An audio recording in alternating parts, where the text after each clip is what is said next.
পরিবারের সাথে সময় কাটানো একটা দারুণ অনুভূতি। আমরাও সেরকমই একটা সময় কাটিয়ে এসেছিলাম কিছুদিন আগে। আমার কাকা শ্বশুর, কাকি শাশুড়ি এবং ননদ, মানে কাকি শাশুড়ির মেয়ে, আমার কাকা শ্বশুরের মেয়ে, ননদ আর আমার শাশুড়ি আর আমি মিলে গিয়েছিলাম মায়াপুর ঘুরতে। মায়াপুর কিন্তু আমাদের বাড়ি থেকে খুব একটা দূরে নয়, খুবই কাছে।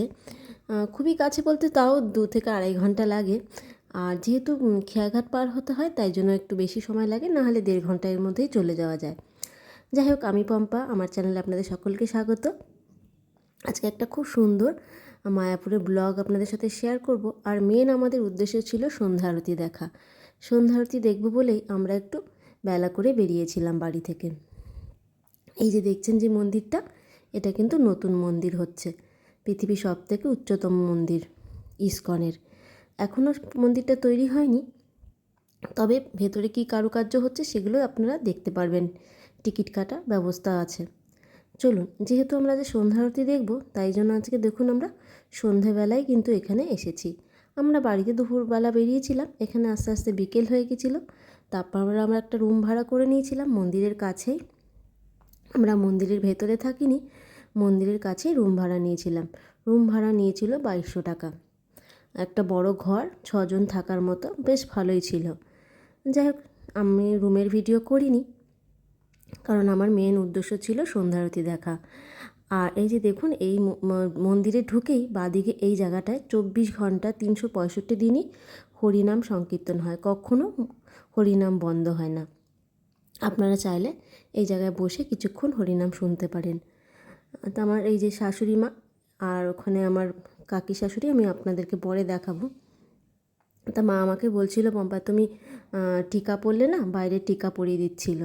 তা মা আর কাকিমা পরে নিয়েছিল, আমি ভেতরে ঢুকে গিয়েছিলাম আগেই, তাই আর আমার টিকাটা পরা হয়নি। আমি এখানে আসলে টিকা পরি সব সময়। আর দেখুন না, সন্ধেবেলার যে মায়াবী রূপ, সেটাই দেখার জন্য আজকে আমরা এসেছি। এত সুন্দর লাগছিল সন্ধেবেলায়।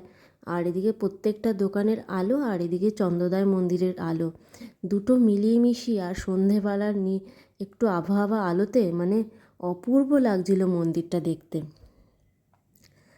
আর মায়াপুরে তো অনেকেই ঘুরেছেন, কিন্তু আজকে আমাদের মেন উদ্দেশ্য হচ্ছে সন্ধেবেলাটা কাটানো। মায়াপুরে জানেন তো, আমার কাছে না এক একটা সময় এক এক রকম লাগে। সকালবেলা একটা শান্ত সিদ্ধ লাগে, আর বিকেলবেলাটা আরও আরও একটা অন্যরকম রূপ লাগে। তাই এখানে দেখুন মন্দিরের সব সময়সূচি দেওয়া রয়েছে, আপনারা চাইলে পজ করে দেখে নিতে পারেন। যারা দূর থেকে আসবেন তারা এটা দেখে নিতে পারেন। হ্যাঁ, তবে যেটা বলছিলাম, যে মায়াপুরে আমার কাছে এক একটা এক এক সময় লাগে। এই যে সন্ধেবেলা এই যে আলো জ্বালালে একটা রূপ মন্দিরের, আর সকালবেলা আলো ছাড়া একটা রূপ, যেন দুটোই আলাদা। এখন দেখুন আলো জ্বালানোর পরে আকাশটাও কেমন নীল হয়ে রয়েছে, তার সঙ্গে এই রকম আলো জ্বালানো, লাইট জ্বালানোর পরে যে মন্দিরে যে শোভাটা, কি অপূর্ব লাগছে না, একদম মায়াবী লাগছে। আর এই যে দেখুন, আমি সেটা পিঙ্ক শাড়ি পরেছিলাম, পিঙ্ক শাড়ি পরে আমি পুরো পিঙ্ক হয়ে গেছি, পুরো আমাকে পিঙ্ক পিঙ্ক লাগছে। চলুন এবার আমরা মন্দিরটা প্রদক্ষিণ করি। যেহেতু ভেতরে কোনো ক্যামেরা অ্যালাউ নেই, তাই জন্য আমি আপনাদেরকে বাইরে থেকে ঘুরে ঘুরে মন্দিরটা দেখাচ্ছি। এই যে ডান দিকে যে পিঙ্ক শাড়ি পরা, ওটা আমার কাকি শাশুড়ি, আর হলুদ শাড়ি পরা আমার নিজের শাশুড়ি মা। আমার ছেলে আসেনি, আমার ছেলে বলে ওর ভালো লাগে না। আসলে বাচ্চা মানুষ তো, ওরা অন্যরকম পরিবেশ ভালোবাসে। কিন্তু আমার না মায়াপুর ভীষণ ভালো লাগে, আমরা বছরে একবার করে মায়াপুরে আসেই। আমি কিন্তু আস্তে আস্তে আপনাদের মন্দিরটা প্রদক্ষিণ করাচ্ছি। দেখুন কি অপূর্ব সুন্দর না, প্রত্যেকটা কোণা, প্রত্যেকটা অঙ্গভঙ্গি সব কিছু সুন্দর। যে মায়াপুরে, সত্যি মায়াপুর কথাটা সত্যি, একদম সত্যি, যে মায়াপুরে গেলে মায়ায় পড়ে যায়। দেখুন আকাশের নীল রং, তার সঙ্গে এরকম সুন্দর দৃশ্য, অপূর্ব অপূর্ব। আমার তো ভীষণ ভালো লাগে। আপনারা যারা এখানে আছেন তারা তো নিশ্চয়ই গিয়েছেন, কিন্তু সন্ধেবেলাটা বিশেষ করে গিয়ে দেখবেন, একবার মায়ায় পড়ে যাবেন। আর শীতকালে তো প্রচুর গাছপালা থাকে, ফুল থাকে, সে সময় আরও ভালো লাগে। তবে গরমকালটা একটু গরম বেশি এখানে, তাও প্রভুর কাছে আসতে তো কোনো গরম শীত কোনো কিছুই বাধা আটকায় না। আর এই যে নতুন মন্দিরটা হচ্ছে, এই মন্দিরটা এখনও কিন্তু চালু হয়নি, কাজ হচ্ছে। তবে আমরা এবার যেখানে সন্ধ্যা আরতি হয় আমরা সেখানে চলে যাব। সন্ধ্যা আরতি যেহেতু দেখব, আমার ননদ এবার সন্ধ্যা আরতি দেখার উদ্দেশ্যেই এসেছে। ও কার কাছ থেকে শুনেছে সন্ধ্যা আরতি খুব ভালো হয়, ও একটু সন্ধ্যা আরতি করবে এবং নাচবে বলে ওই গোপী ড্রেসগুলো আছে না, গোপী ড্রেসগুলোও কিনেছে।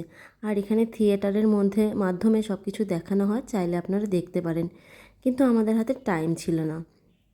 এই যে মন্দিরের দুদিকেই কিন্তু জুতো রাখার ব্যবস্থা আছে। এটা মন্দিরের পেছনের দিক, আমরা এখানে জুতো রাখবো। জুতো, মোবাইল এগুলো সব জমা রাখে। পার পিস মোবাইলে 5 টাকা করে নেয়, আর জুতো রাখার জন্য কোনো টাকা নেয় না। তবে দেখুন, এই যে এই জিনিসটা কি আমি বুঝলাম না, জাপানি যে মানে স্ট্রাকচারটা জাপানিদের মতো না। তা আমরা তো সন্ধ্যা আরতি দেখে নিচ্ছি, ভেতরে তো ক্যামেরা অ্যালাউ ছিল না, তাই আর তোমাদের সাথে শেয়ার করতে পারলাম না। আর এই যেখানে গোবরশালার দোকান রয়েছে, সেই দোকান থেকেও আমরা কিছু জিনিস কিনে নিলাম। এখানে ভালো ঘি, ধূপ, কর্পূর, আতর, নানা রকম জিনিস পাওয়া যায়। তোমরা চাইলে কিন্তু এই দোকানগুলো ভিজিট করতে পারো আর জিনিস কিনতে পারো, তোমাদেরও ভালো লাগবে। আমি তো প্রত্যেকবার গেলে ঘি নিয়ে আসি, এবারও নিয়ে এসেছি। আর আমার কাকি শাশুড়িরা ঘি নিয়েছে। থ্যাংক ইউ ভিডিওটা দেখার জন্য। ভালো লাগলে লাইক কমেন্ট করে জানিও।